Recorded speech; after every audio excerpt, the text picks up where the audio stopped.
Human connections begin to fracture the exact moment we stop treating the other person with basic human dignity. There is a common excuse for why this happens. You'll often hear the old saying about pots and pans clinking together. The idea that if you put two people close enough to each other for long enough, friction, conflict, and even betrayal are simply inevitable. Modern relationships exacerbate this friction by framing connection as a transaction. We start valuing people strictly for the immediate needs they fulfill, rather than honoring the time and history shared with them. This creates a process of relationship entropy. It is the natural decay of a bond when a transactional mindset meets the chaotic advice of a negative social circle that encourages you to cut ties at the first sign of trouble.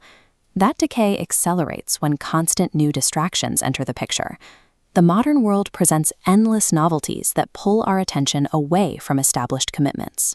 In an environment structurally designed to tempt and distract, true loyalty requires a deliberate counter-strategy. We have to actively build defenses against that entropy. Building those defenses means discarding the idea that environments cause relationships to fail and accepting strict personal responsibility. Think about that clinking pots proximity excuse, like a mosquito trying to bite you. The mosquito is an external threat, but it can only actually harm you if you consciously leave your skin exposed and provide it the opportunity. This line graph shows the trajectory of a relationship over time.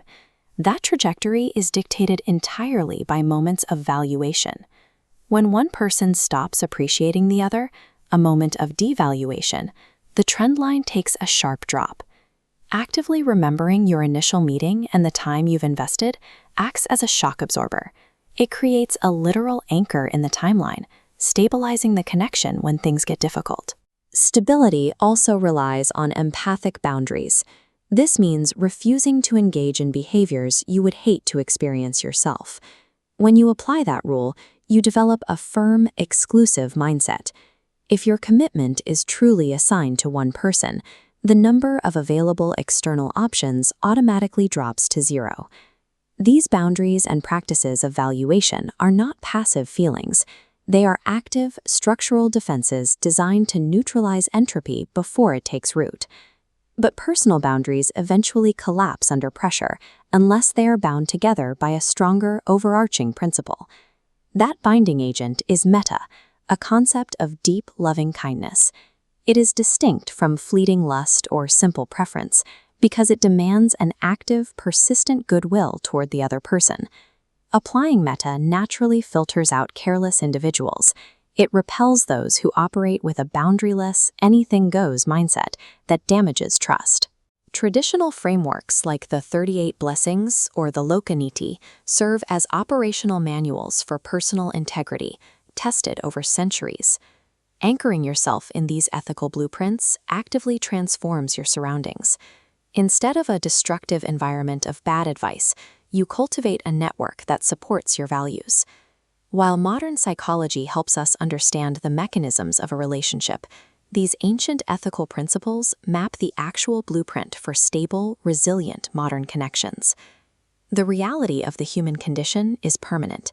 Shiny new distractions and temptations will never stop crossing our paths. When that light appears, the unconscious reflexive habit is to sway toward it. The alternative is the deliberate, conscious act of holding your ground. Resisting that unconscious sway requires mindful awareness, the ability to pause and observe your impulses before they become actions. Mindful awareness forces us to pause. It creates the space needed to recognize the heavy reality of another person's feelings before we act. By deliberately choosing loving kindness and respecting our shared humanity, we preserve the consistency of our connections and our own character. This practice ensures that our external actions finally align with our internal values.